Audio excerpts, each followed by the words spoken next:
šitas modelis gali būti būtent šis.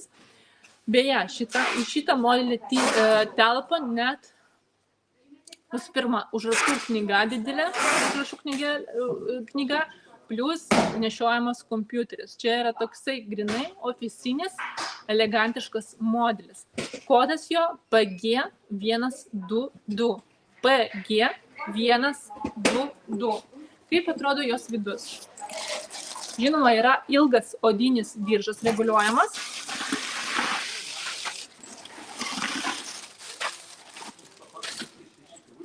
Taip. Vienas vientisas skyrius, šviesi vidinė, natūralios medvilnės apdaila, šone skyrelis su užtrauktuku. Labai patvarus, geras ir dar kitam šone yra 2 skyreliai smulkiems daiktams susidėti. Tikrai labai fainas modelis, grinai ir platu, tikrai tvirtas jo pagrindas,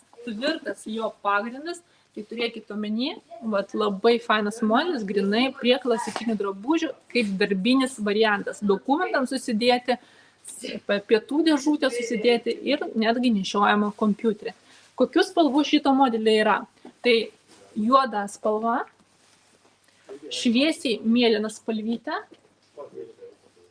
ruda spalva, smėlio spalva, fuksija spalvytė, irgi gražiai dera prie šito modelio, balta spalva,